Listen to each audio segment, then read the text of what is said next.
Hey, everybody, welcome back to Alfonso Speaks and welcome to a new episode. We're watching some political content here today. Before we get into it, make sure you like, share, subscribe, follow the TikTok, follow the Instagram, and make sure that we can stay engaged with one another. Turn on that bell for notifications so you never miss another video. But today we're going to get into this meeting that Hegseth has called, the Secretary of Defense. He's called a meeting with some of the top military leaders in the world. And everybody's been wondering, like, what is this all about? And, what's going to be discussed, because this doesn't happen very often. Now, um, as a former United States airman myself, and I shouldn't say former, I'm a veteran, I'm always an airman, but as a veteran myself, and, someone who still has a lot of friends that serve currently, this did pique my interest because I want to know what the direction of the United States military is going to be. I served from 2014 to 2020, and it seems like a lot of things are changing. Now, a lot of things have already changed between when I got out versus now. Even before this administration came in, a lot of things had changed. A lot of the regulations, the standards, the dress codes, things like that had been altered. But President Trump and Secretary Hegseth spoke at this event. And in this video, we're going to take a look at what Secretary Hegseth had to say. And then in our next video, we're going to take a look at what Donald Trump had to say. So let's get into this one. Without further ado, he speaks for about 40 minutes, and we're going to watch and commentate on it.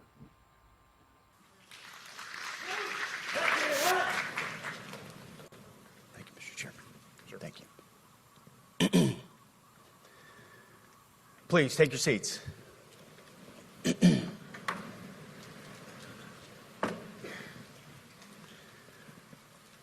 Well, Mr. Chairman, the Joint Chiefs, generals, admirals, commanders, officers, senior enlisted, NCOs, enlisted, and every member of our American military, good morning. Good morning and welcome to the War Department, because the era of the Department of Defense is over. You see, the motto of my first platoon was, "Those who long for peace must prepare for war." This is, of course, not a new idea. This crowd knows that. The origin dates to the 4th century Rome and has been repeated ever since, including by our first commander-in-chief, George Washington, the first leader of the War Department. It captures a simple yet profound truth. To ensure peace, we must prepare for war. From this moment forward, the only mission of the newly restored Department of War is this: warfighting, preparing for war and preparing to win, unrelenting and uncompromising in that pursuit. Not because we want war, no one here wants war, but it's because we love peace. We love peace for our fellow citizens. They deserve peace, and they rightfully expect us to deliver it. Our number one job, of course, is to be strong so that we can prevent war in the first place. The president talks about it all the time. It's called peace through strength. And as history teaches us, the only people who actually deserve peace are those who are willing to wage war to defend it. That's why pacifism is so naive and dangerous. It ignores human nature and it ignores human history. Either you protect your people and your sovereignty, or you will be subservient to something or someone. It's a truth as old as time. And since waging war is so costly, He makes a very good point there. Although I'm not looking at it from the standpoint of our U.S. military. I'm looking at it from the standpoint of people who are oppressed on a daily basis. He's 100% right. Sometimes the message doesn't come from the people that you look up to the most. The message comes from maybe somebody that you normally disagree with. But this is why you got to have your ears open and you got to be willing to listen, because sometimes you might pick up a nugget or two. Food for thought. Costly in blood and treasure, we owe our republic a military that will win any war we choose or any war that is thrust upon us. Should our enemies choose foolishly to challenge us, they will be crushed by the violence, precision, and ferocity of the War Department. In other words, to our enemies, F-A-F-O. If necessary, our troops can translate that for you. Another way to put it is peace through strength, brought to you by the warrior ethos. And we are restoring both. As President Trump has said, and he's right, we have the strongest, most powerful, most lethal, and most prepared military on the planet. That is true, full stop. Nobody can touch us. It's not even close. This is true largely because of the historic investments that he made in his first term, and we will continue in this term. But it's also true because of the leaders in this room and the incredible troops that you all lead. But the world, and as the chairman mentioned, our enemies get a vote. You feel it, I feel it. This is a moment of urgency, mounting urgency. Enemies gather, threats grow. There is no time for games. We must be prepared. If we're going to prevent and avoid war, we must prepare now. We are the strength part of peace through strength. And either we're ready to win or we are not.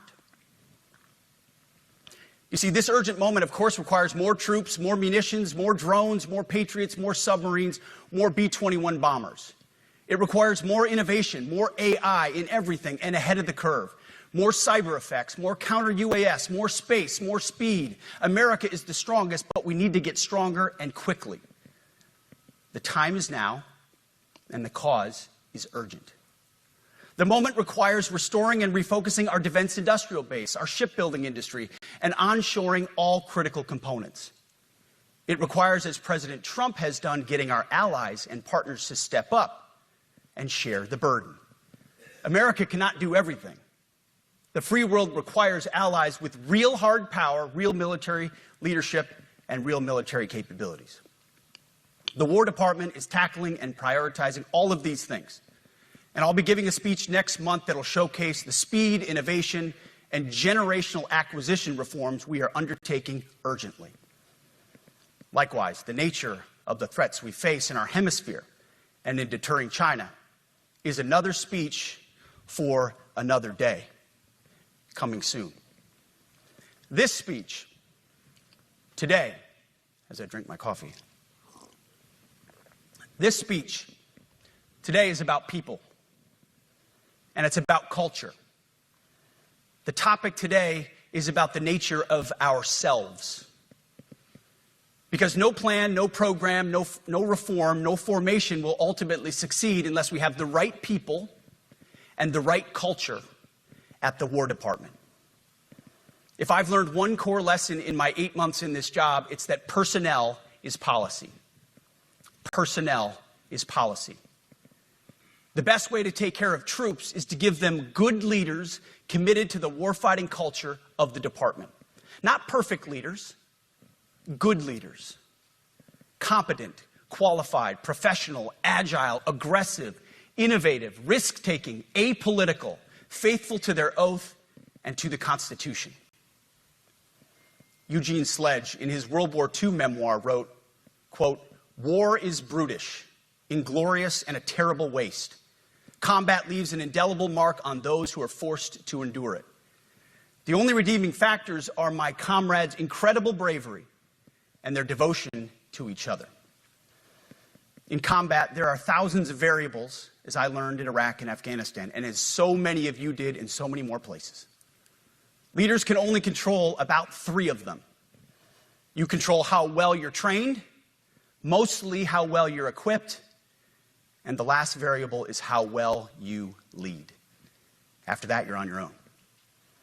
Our warfighters are entitled to be led by the best and most capable leaders.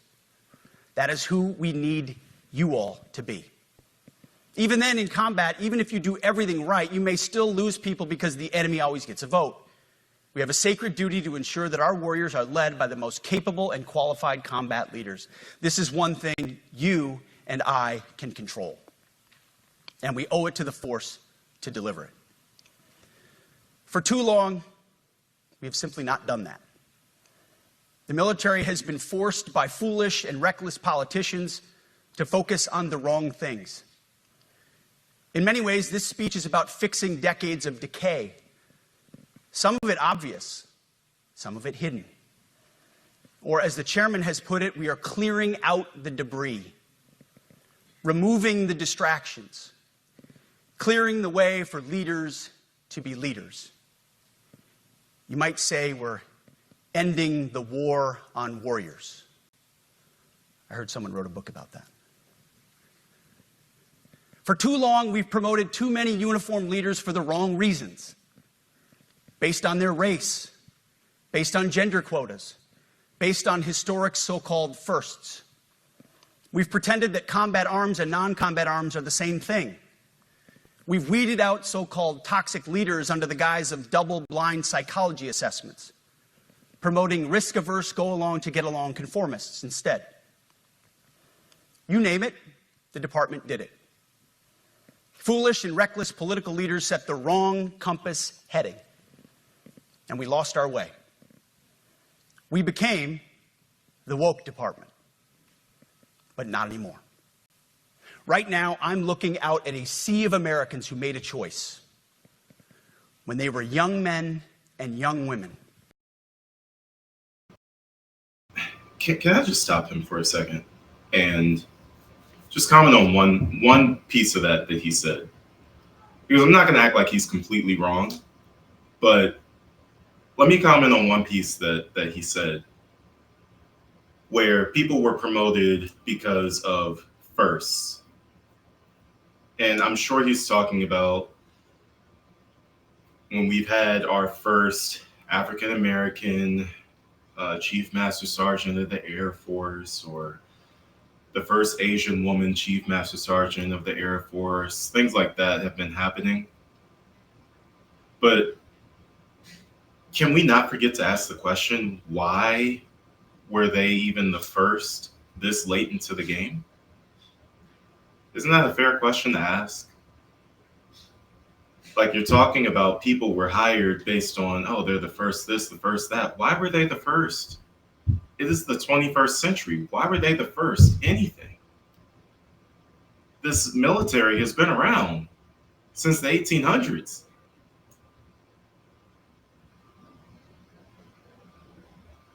See, they try to be sneaky with how they frame these conversations. But if you read through the BS rhetoric and the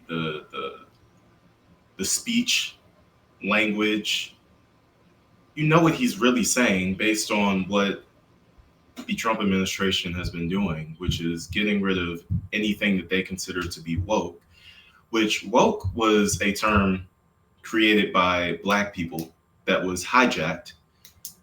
Woke initially just meant being aware of what was going on, being aware of the structures in place in our country, and moving accordingly. Woke was never supposed to apply to transgender groups or LGBTQ or anything like that. I forgot what they call it, but when someone doesn't identify as a he or a she, they identify as they or them, which, is their prerogative. But woke was never supposed to apply to any of that. Woke is a term that Black people came up with a long time ago to describe being aware of our circumstances, the things that we have been through in this country and the things we continue to go through in this country. And they can frame it however they want. At the end of the day, the biggest target that they seem to be going after is anything minority based. And that's just a fact of the matter. You don't have to like it. I don't really care. just pay attention to what's going on. To do something most Americans will not. To serve something greater than yourselves. To fight for God and country, for freedom and the Constitution. You made a choice to serve when others did not. And I commend you. You are truly the best of America. But this does not mean, and this goes for all of us, that our path to this auditorium on this day was a straight line, or that the conditions of the formations we lead are where we want them to be. You love your country, and we love this uniform, which is why we must do better. We just have to be honest.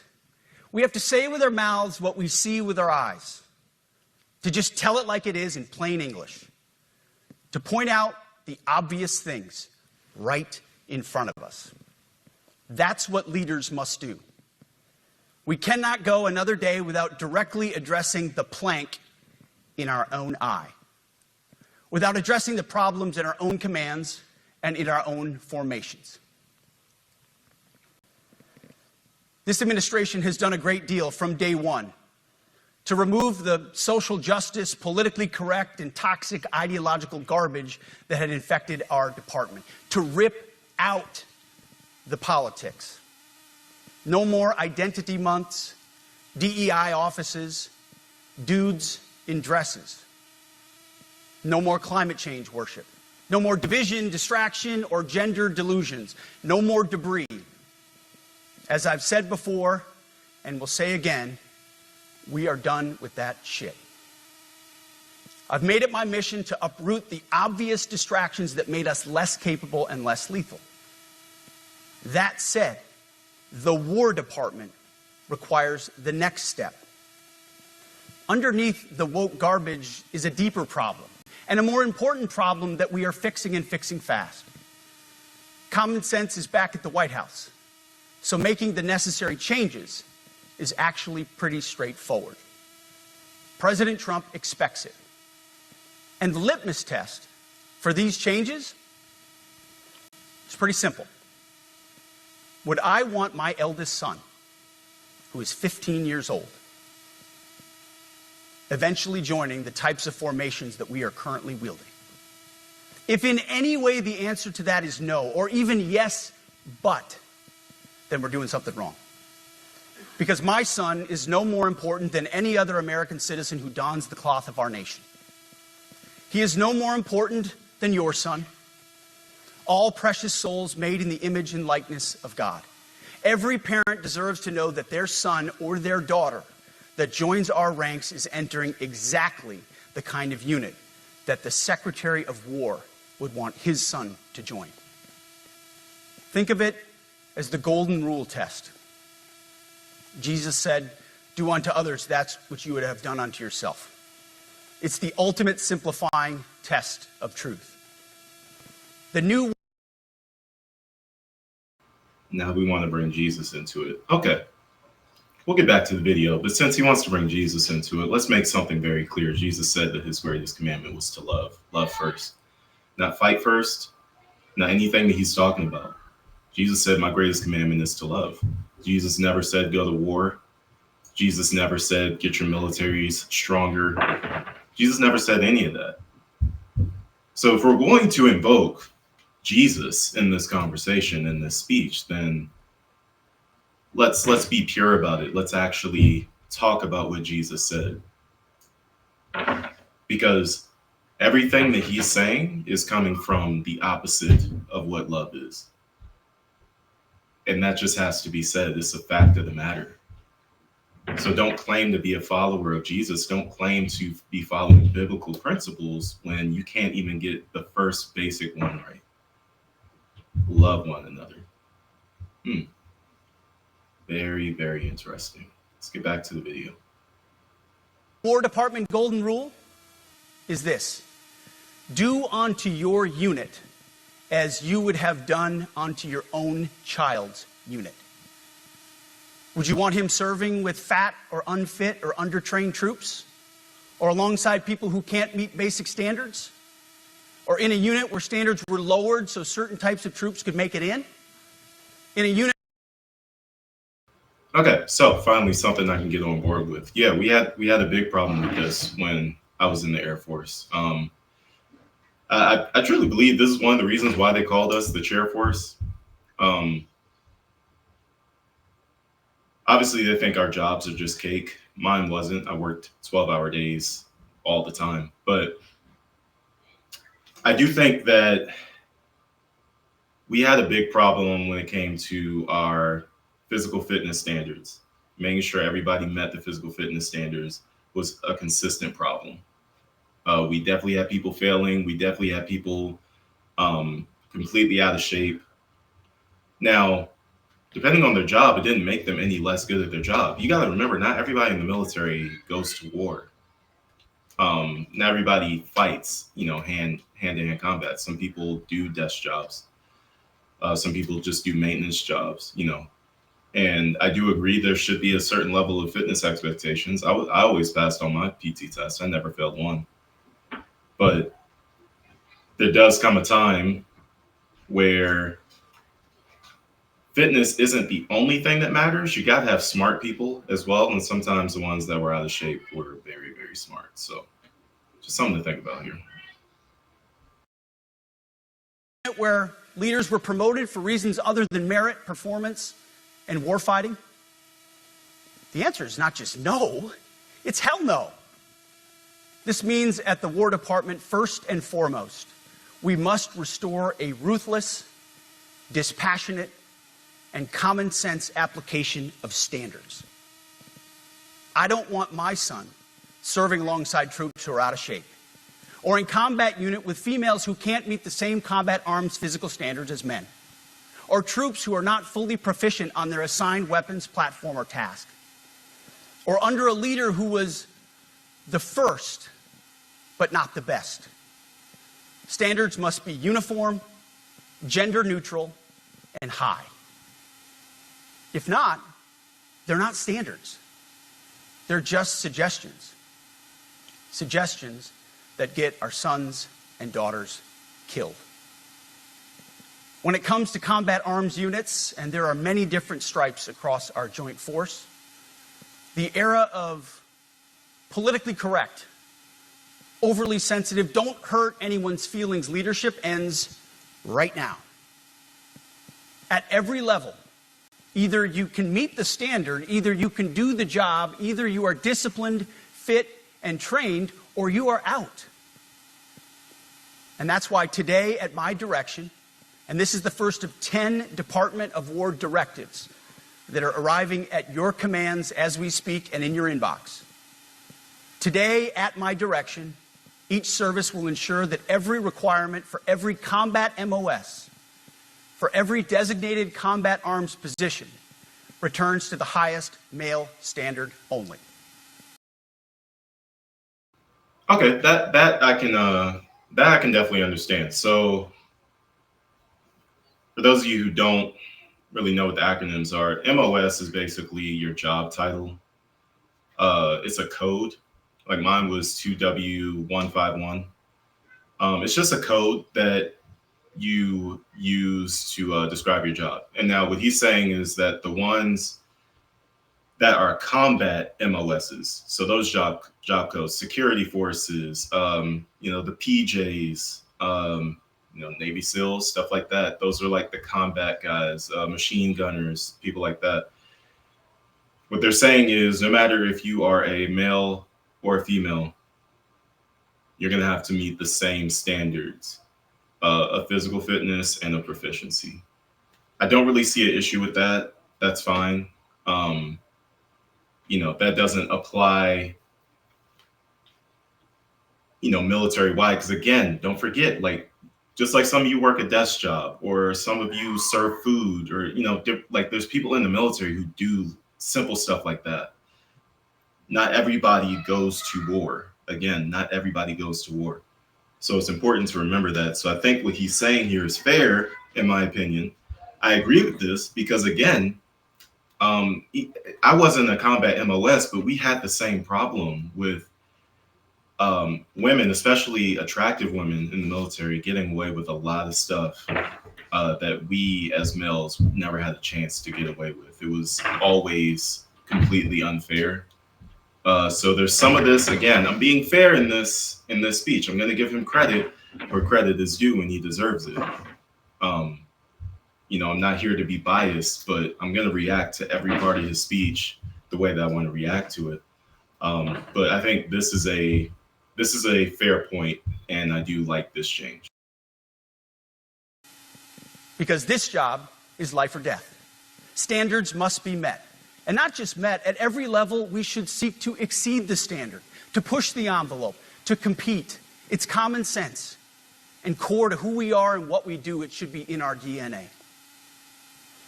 Today at my direction, we are also adding a combat field test for combat arms units that must be executable in any environment at any time and with combat equipment. These tests, they'll look familiar. They'll resemble the Army Expert Physical Fitness Assessment or the Marine Corps Combat Fitness Test. I'm also directing that warfighters in combat jobs execute their service fitness test at a gender-neutral, age-normed male standard scored above 70%. It all starts with physical fitness and appearance. If the Secretary of War can do regular, hard PT, so can every member of our joint force. Frankly, it's tiring to look out at combat formations, or really any formation, and see fat troops. Likewise, it's completely unacceptable to see fat generals and admirals in the halls of the Pentagon and leading commands around the country and the world. It's a bad look. It is bad, and it's not who we are. So whether you're an airborne ranger or a chairborne ranger, a brand new private or a 4-star general, you need to meet the height and weight standards and pass your PT test. And as the chairman said, yes, there is no PT test. But today, at my direction, every member of the joint force at every rank is required to take a PT test twice a year, as well as meet height and weight requirements twice a year, every year of service. Okay, so again, what he's saying here, nothing wrong with it. He's 100% right. It is a bad look when you're looking out in formation and there's a troop or an airman or a Marine. I don't even think this will happen in the Marines, to be honest with you. But to look out in the formation and see an airman out of shape, it was a bad look always. And it was always frustrating for those of us who kept ourselves in pretty good shape, because we're like, why are they getting away with that? Like, they don't look good in their uniform. It's just not good. And then, they're constantly getting PT test waivers, right? And it's frustrating. I got a PT test waiver my last year of service because I had a lumbar strain in my back. My L4 is like this. So, okay. It's like that. It sticks out, right? So it's supposed to be flush. It's not. It sticks out like that. So I had a real injury that forced me into the support section of my unit. And that was like the last year of my contract anyway. I was on my way out, so it was fine. But every other year before that, passed every PT test. I was always in shape. I was good to go. I actually injured myself. It was a combination of two things. I injured myself working out, maintaining my physical fitness, and my job required a lot of heavy lifting, which made it even worse after that. So it just kept getting worse and worse and worse after the initial injury. But I agree with this 100%. Keep it coming. I'm loving hearing stuff like this. Also today, at my direction, every warrior across our joint force is required to do PT every duty day. Should be common sense. I mean, most units do that already, but we're codifying it. And we're not talking like hot yoga and stretching. Real hard PT, either as a unit or as an individual. At every level, from the Joint Chiefs to everyone in this room to the youngest private, leaders set the standard. And so many of you do this already. Active, Guard, and Reserve. This also means grooming standards. No more beards, long hair, superficial individual expression. We're going to cut our hair, shave our beards, and adhere to standards. Because it's like the broken windows theory of policing. It's like when you let the small stuff go, the big stuff eventually goes. So you have to address the small stuff. This is on duty, in the field, and in the rear. If you want a beard, you can join Special Forces. If not, then shave. We don't have a military full of Nordic pagans. But unfortunately, we have had leaders who either refuse to call BS and enforce standards, or leaders who felt like they were not allowed to enforce standards. Both are unacceptable. And that's why today, at my direction, the era of unprofessional appearance is over. No more beardos. The era of rampant and ridiculous shaving profiles is done. Simply put, if you do not... Okay, so now we got another problem. This standard is going to negatively affect primarily African-American male warriors, as he calls them. Literally, our hair grows in a way where we cannot shave it every single day. That's why we get shaving waivers. I had a shaving waiver, yet I still kept my appearance professional, always had a clean uniform. Always kept the beard to the standard. I believe it was 1/4 of an inch. We were allowed to let it grow. And I maintained that. I followed the regulations. But if he wants to do this, that's fine. What he's going to find is on the other side of this, when these warriors are separating and they go and do their VA claims and they're claiming their razor bumps and stuff, which is a claimable thing in your VA disability claims. What he's going to find is this is going to cost the military a lot of money in the long run, a lot of money. But hey, this was his choice. See, this is why I got out. I can't have somebody controlling my life and what I do. It's just too many standards that just change day to day. And who knows, if another administration comes in and they're like, you know what, no, we're bringing the shaving waivers back, then what? You know, it's just, it's too much. It's just flip-flopping back and forth. It's unnecessary stuff. Meet the male-level physical standards for combat positions, cannot pass a PT test, or don't want to shave and look professional, it's time for a new position or a new profession. I sincerely appreciate the proactive efforts the secretaries have already taken in some of those areas, service secretaries. And these directives are intended to simply accelerate those efforts.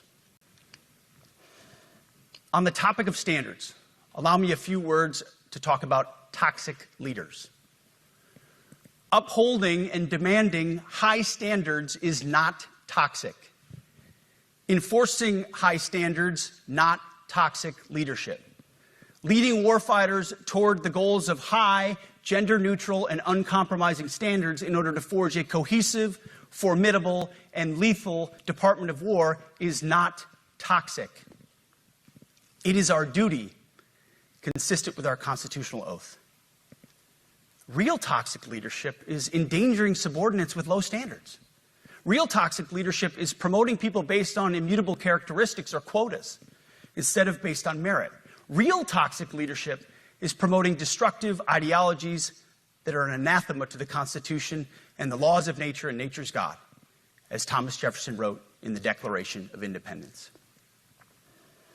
The definition of toxic has been turned upside down, and we're correcting that. That's why today, at my direction, we're undertaking a full review of the department's definitions of so-called toxic leadership, bullying, and hazing, to empower leaders to enforce standards without fear of retribution or second guessing. Of course, you can't do like nasty bullying and hazing. We're talking about words like bullying and hazing and toxic. They've been weaponized and bastardized inside our formations, undercutting commanders and NCOs. No more. Setting, achieving, and maintaining high standards is what you all do. And if that makes me toxic, then so be it. Second, today at our direction, we're ensuring that every service, every unit, every schoolhouse, and every form of professional military education conduct an immediate review of their standards. Now, we've done this in many places already, but today it goes across the entire Department of War. Any place where tried and true physical standards were altered, especially since 2015 when combat arms standards were changed to ensure females could qualify, must be returned to their original standard. Other standards have been manipulated to hit racial quotas as well, which is just as unacceptable. This too must end. Merit only. The president talks about it all the time, merit-based. Here are two basic frameworks I urge you to pursue in this process. Standards I call, my staff's heard all about them, the 1990 test and the E6 test. The 1990s test is simple. What were the military standards in 1990? And if they have changed, tell me why. Was it a necessary change based on the evolving landscape of combat? Or was the change due to a softening, weakening, or gender-based pursuit of other priorities? 1990s seems to be as good a place to start as any. And the E6 test. Ask yourself, does what you're doing make the leadership, accountability, and lethality efforts of an E6, or frankly an O3, does it make it easier or more complicated? Does the change empower staff sergeants, petty officers, and tech sergeants to get back to basics? The answer should be a resounding yes. The E6 test, or O3 test, clarifies a lot, and it clarifies quickly. Because war does not care if you're a man or a woman. Neither does the enemy. Nor does the weight of your rucksack, the size of an artillery round, or the body weight of a casualty on the battlefield who must be carried. This, and I want to be very clear about this, this is not about preventing women from serving. We very much value the impact of female troops. Our female officers and NCOs are the absolute best in the world. But when it comes to any job that requires physical power to perform in combat, those physical standards must be high and gender neutral. If women can make it, excellent. If not, it is what it is. If that means no women qualify for some combat jobs, so be it. That is not the intent, but it could be the result, so be it. It will also mean that weak men won't qualify because we're not playing games. This is combat. This is life or death. As we all know, this is you versus an enemy hell-bent on killing you. To be an effective, lethal fighting force, you must trust that the warrior alongside you in battle is capable, truly physically capable of doing what is necessary under fire. You know this is the only standard you would want for your kids and for your grandkids.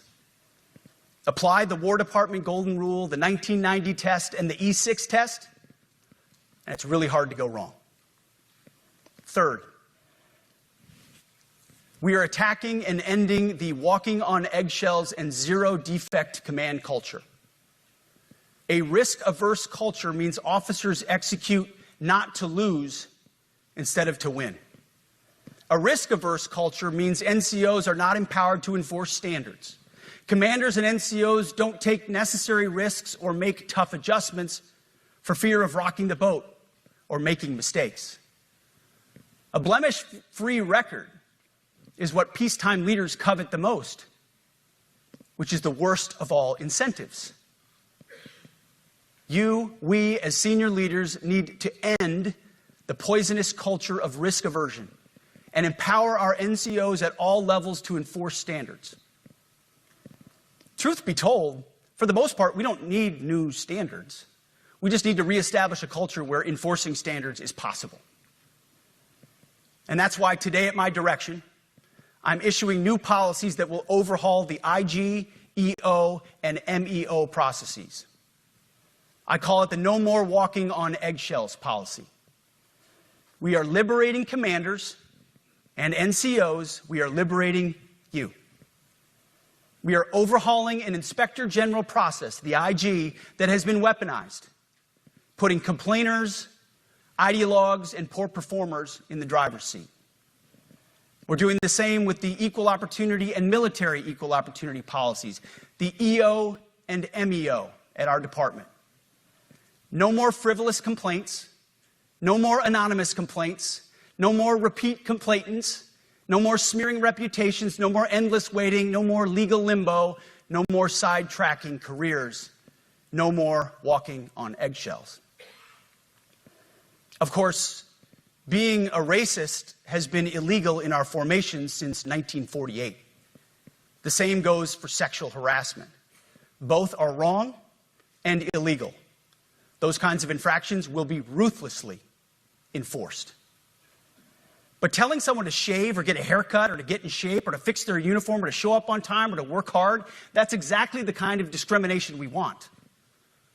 We are not civilians. You are not civilians. You are set apart for a distinct purpose. So we, as a department, need to stop acting and thinking like civilians and get back to basics and put the power back in the hands of commanders and NCOs. Commanders and NCOs who make life and death decisions. Commanders and NCOs who enforce standards and ensure readiness.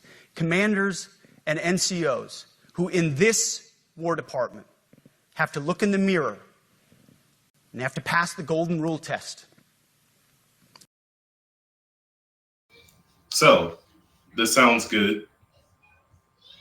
The one concern that I would have about this is simply this. We saw a big drop off on retention of people signing new contracts, including myself. Like I told you guys, I did not sign a second contract. I did my 6 years and I got out. A lot of us were getting out because of poor leadership. Now, I got out because I just wanted to do something else with my life. I served, I was done. But a lot of people get out because the leadership does not seem to actually care about them. A lot of people get out because they don't feel protected, they don't feel supported. And it's not about being protected from, oh, I don't want to work this hard. No, like we had some of our hardest workers getting out. And you know what the kind of things they would say? Oh, I'm going to get out. I'll start my own business doing this. I'll just contract my business for the government or become a government contractor and have more freedom with my life and not have to serve under these leaders who don't care about me or my family. Like that is the type of things that we were seeing. I was blessed and fortunate to have like a lot of great leaders. I had Sergeant Elam, Sergeant Warden, Sergeant Adcock was awesome. My commander at my last base, Lupe Gutierrez, who I still have a good relationship with to this day. I was fortunate. But that doesn't mean that all of the leaders above me were great. And that doesn't mean that everybody else had the same quality experience that I had. And so when we talk about putting the power back in their hands, there's a reason these processes were created. And it's because a lot of these leaders were abusing their power. And so my concern would be, you're taking away these programs, but you're not replacing them with something more efficient or better. You're just taking everything away. And yes, of course, everything can get abused, right? We had situations where people would literally just complain because they didn't want to work. And you could point them out. You knew who they were. The anonymous complaints were created so that if somebody was being harassed or somebody was being abused at work, they could have an anonymous way, a safe way where they could feel protected and file a report against that person. Yes, obviously, we always have people who will abuse any system. Just like we have people who will abuse the Bible. We have people that will abuse certain foods. That doesn't mean that all these things are bad. It just means that the way that these people were using it is bad. But everything in the world is going to be like that. Everything. There's no getting away from that. There's no getting around it. I mean, even this, right? Like you're instituting these things so that we can have more efficient leaders who can do their job and enforce standards, right? You're going to have some leaders who are going to abuse this now. Do you have a program in place that is going to protect the people that serve under those leaders so that they do not have to be subjected to abuse because you've taken away all their safe routes to protect themselves?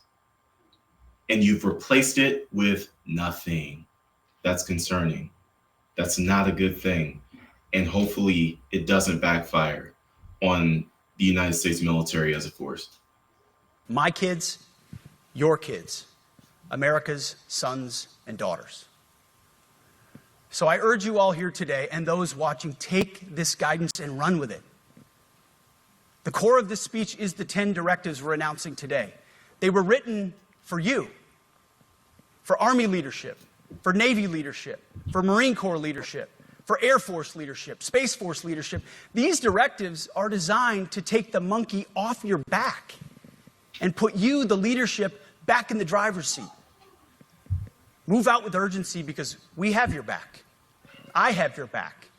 And the Commander-in-Chief has your back. And when we give you this guidance, we know mistakes will be made. It's the nature of leadership. But you should not pay for earnest mistakes for your entire career. And that's why today, at my direction, we're making changes to the retention of adverse information on personnel records that will allow leaders with forgivable, earnest, or minor infractions to not be encumbered by those infractions in perpetuity. People make honest mistakes, and our mistakes should not define an entire career. Otherwise, we only try not to make mistakes, and that's not the business we're in. We need risk takers and aggressive leaders, and a culture that supports you. Fourth, at the War Department, promotions across the Joint Force will be based on one thing: merit. Colorblind, gender-neutral, merit-based. The entire promotion process, including evaluations of warfighting capabilities, is being thoroughly re-examined. We've already done a lot in this area, but more changes are coming soon.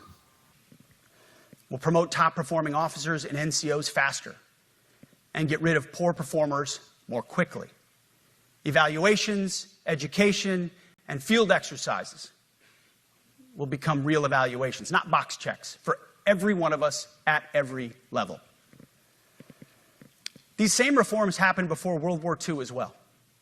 General George Marshall and Secretary of War Henry Stimson did the same thing. And we won a world war because of it. As it happens, when he started the job, Chairman Kane gave me a frame and a photo to hang in my office. A matching frame and photo hangs in his.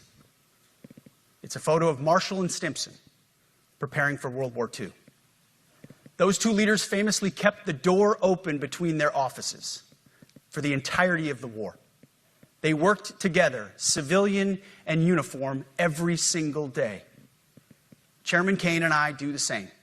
There is no daylight between us. Our doors are always open. Our job together is to ensure our military is led by the very best, ready to answer the nation's call. Fifth, as you have seen, and the media has obsessed over, I have fired a number of senior officers since taking over. The previous chairman, other members of the Joint Chiefs, combatant commanders, and other commanders. The rationale for me has been straightforward. It's nearly impossible to change a culture with the same people who helped create or even benefited from that culture, even if that culture was created by a previous president and previous secretary. My approach has been simple. When in doubt, assess the situation, follow your gut, and if it's the best for the military, make a change. We all serve at the pleasure of the president every single day. But in many ways, it's not their fault. It's not your fault. As foolish and reckless as the woke department was, those officers were following elected political leadership. An entire generation of generals and admirals were told that they must parrot the insane fallacy that, quote, our diversity is our strength. Of course, we know our unity is our strength. They had to put out dizzying DEI and LGBTQI+ statements. They were told females and males are the same thing, or that males who think they're females is totally normal. They were told that we need a green fleet and electric tanks. They were told to kick out Americans who refuse an emergency vaccine. They followed civilian policies set by foolish and reckless political leaders. Our job, my job, has been to determine which leaders simply did what they must to answer the prerogatives of civilian leadership, and which leaders are truly invested in the woke department, and therefore incapable of embracing the War Department and executing new lawful orders. That's it. It's that simple. So for the past 8 months, we've gotten a good look under the hood of our officer corps. We've done our best to thoroughly assess the human terrain. We've had to make trade-offs and some difficult decisions. It's more of an art than a science. We have been and will continue to be judicious, but also expeditious. The new compass heading is clear. Out with the Shirellis, the Mackenzies, and the Millies, and in with the Stockdales, the Schwarzkopfs, and the Pattons. More leadership changes will be made, of that I'm certain. Not because we want to, but because we must. Once again, this is life and death. The sooner we have the right people, the sooner we can advance the right policies. Personnel is policy. But I look out at this group, and I see great Americans. Leaders who have given decades to our great republic, at great sacrifice to yourselves and to your families. But if the words I'm speaking today are making your heart sink, then you should do the honorable thing and resign. We would thank you for your service. But I suspect, I know, the overwhelming majority of you feel the opposite. These words make your hearts full. You love the War Department because you love what you do, the profession of arms. You are hereby liberated to be an apolitical, hard-charging, no-nonsense, constitutional leader that you joined the military to be.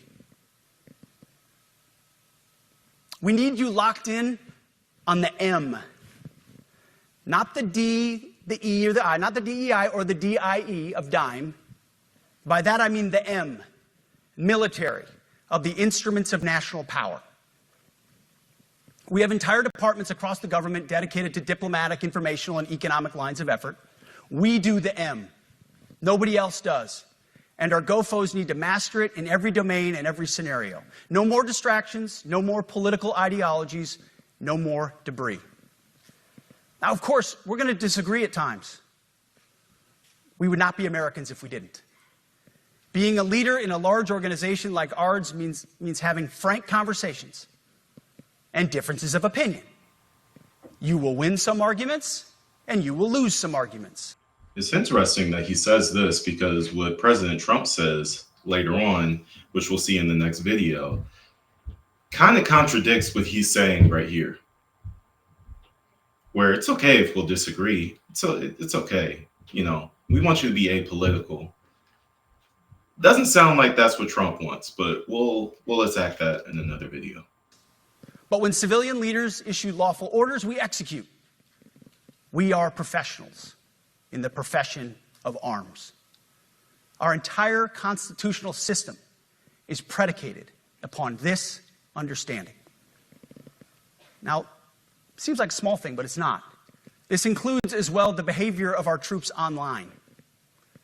To that end, I want to thank and recognize the services for their new proactive social media policies. Use them. Anonymous, online, or keyboard complaining is not worthy of a warrior. It's cowardice masquerading as conscience. Anonymous, unit-level social media pages that trash commanders, demoralize troops, and undermine unit cohesion must not be tolerated. Again, O3s, E6s. Sixth, we must train and we must maintain. Any moment that we are not training on our mission or maintaining our equipment is a moment we are less prepared for preventing or winning the next war. That is why today, at my direction, we are drastically reducing the ridiculous amount of mandatory training that individuals and units must execute. We've already ended. All right, now you're speaking our language. Now you're speaking our language. Listen, man. Oh God, there were so many classes and computer-based training, CBTs that we had to take all the time, and it was so frustrating to have to do it over and over again and sit through these stupid classes. And like at some point, you just want to go to work so you can go home.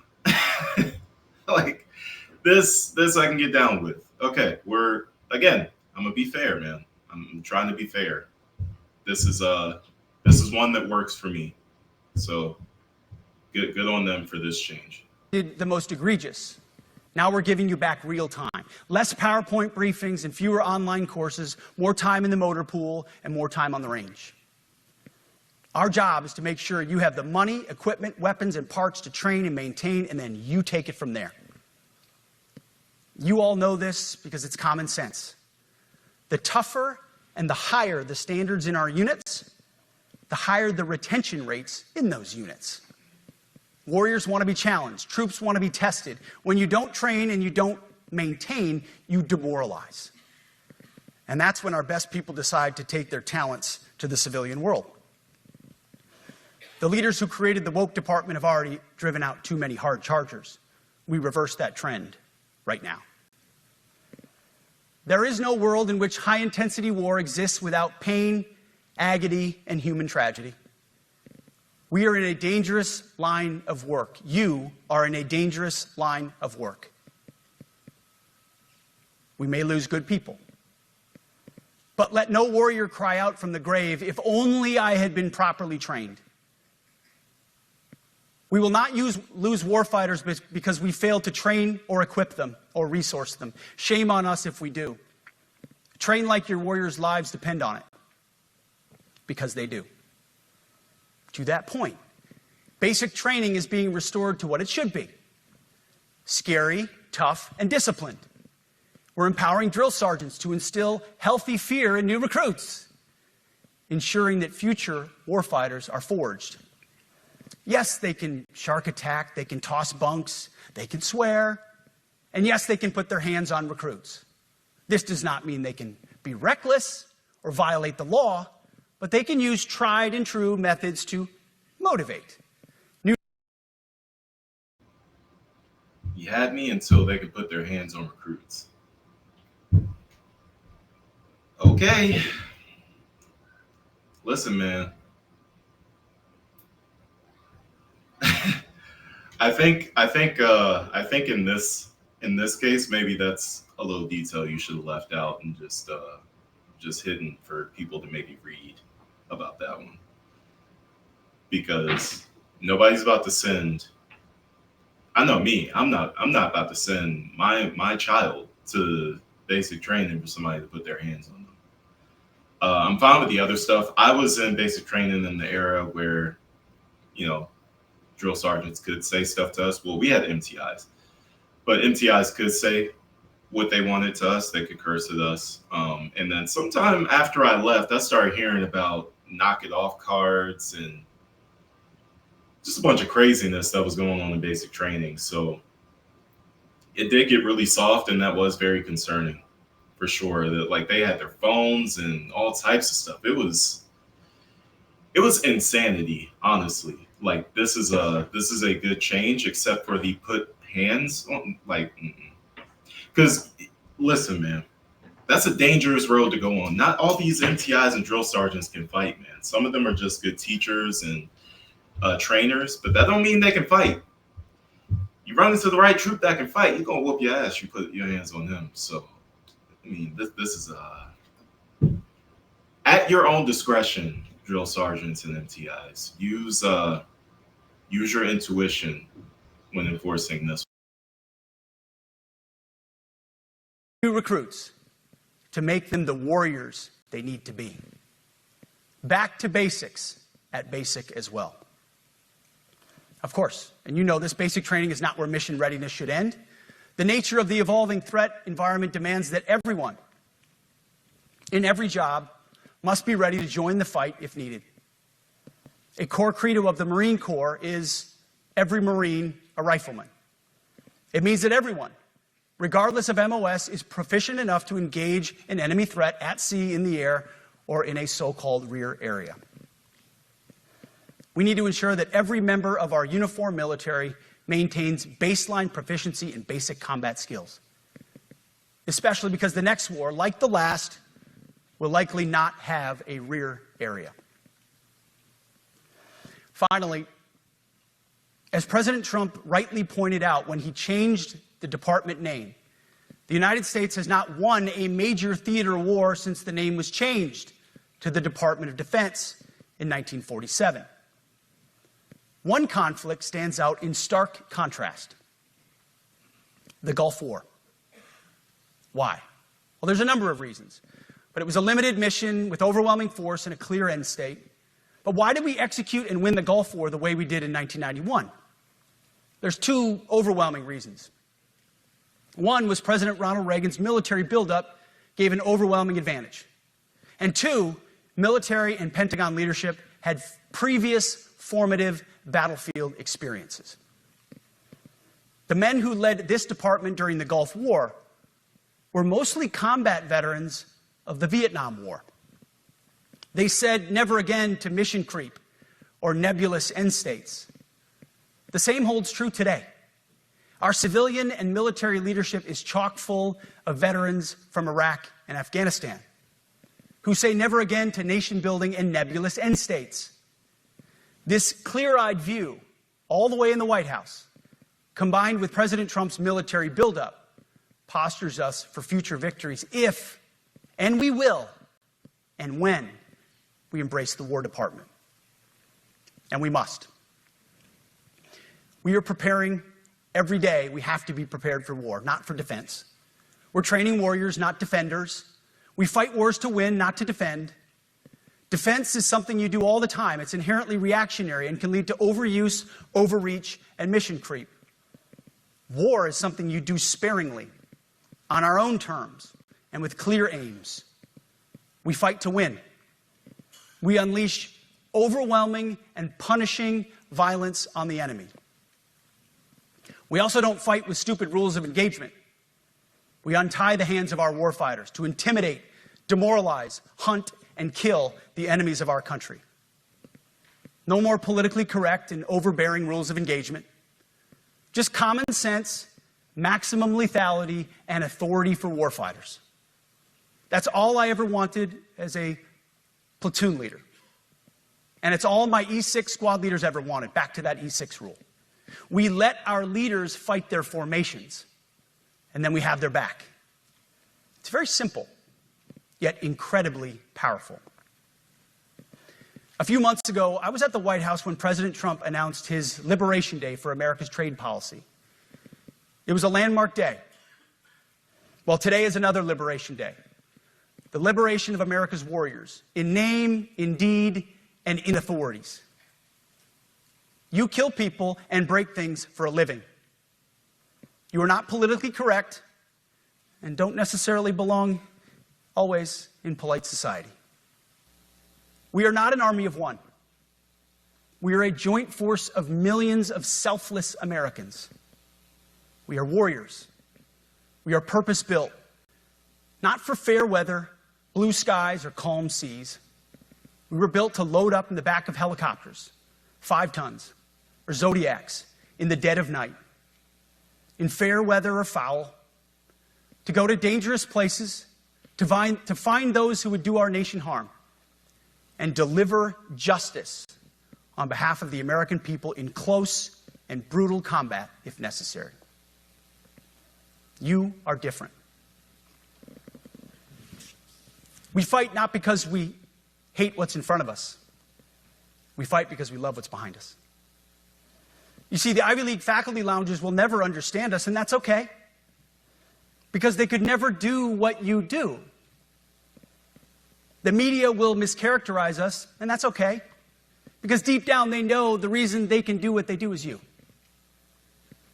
In this profession, you feel comfortable inside the violence so that our citizens can live peacefully. Lethality is our calling card, and victory our only acceptable end state. In closing, a few weeks ago, at our monthly Pentagon Christian prayer service, I recited a commander's prayer. It's a simple yet meaningful prayer for wisdom for commanders and leaders. I encourage you to look it up if you've never seen it. But the prayer, it ends like this. And most of all, Lord, please keep my soldiers safe. Lead them, guide them, protect them, watch over them. And as you gave all of yourself for me, help me give all of myself for them. And amen. I have prayed this prayer many times since. I'm not understanding why a big thumbs down thing just popped up on my screen. But that was weird. Because I was thinking something in that moment. And I'm thinking to myself, do you think you're the only one praying in that moment that your troops are safe? The countries that we're fighting are making the same prayer to who they believe in. We have this thing in America, man, where we, like, for some reason, we believe that we're like God's chosen nation. We don't even follow biblical principles in this country. And I'm not talking about gay marriage and transgenderism. I'm talking about the hate that we walk with every day in this country. I'm talking about the violence that we have every day in this country, the violent rhetoric that comes from the Oval Office. Like, we're not a nation that reflects the teachings of Jesus. We're a nation that was built. Our foundation is violence. The first thing that happened when Americans, or soon to be Americans, got here, because they weren't Americans yet, the first thing that happened was murder, famine, genocide. That's our foundation. Then came slavery. Then came segregation and Jim Crow. Then came waging war on the rest of the world. We've never been a country that actually practices biblical principles. If you go to other countries, I just got back from Indonesia. They are Hindu. They are a country that's foundation is built on Hinduism and the principles of it, which is giving and loving, giving your time, giving your services, giving money, and loving one another. And you can feel it when you're there. You can feel the fact that the things that they say they believe in, they're living it. They're practicing it every single day. Gratefulness is another big one. They practice it every single day. We don't practice biblical principles in America. Maybe as individual societies, groups, communities, yeah, but our foundation is not biblical principles. It never has been, and I don't think it ever will be.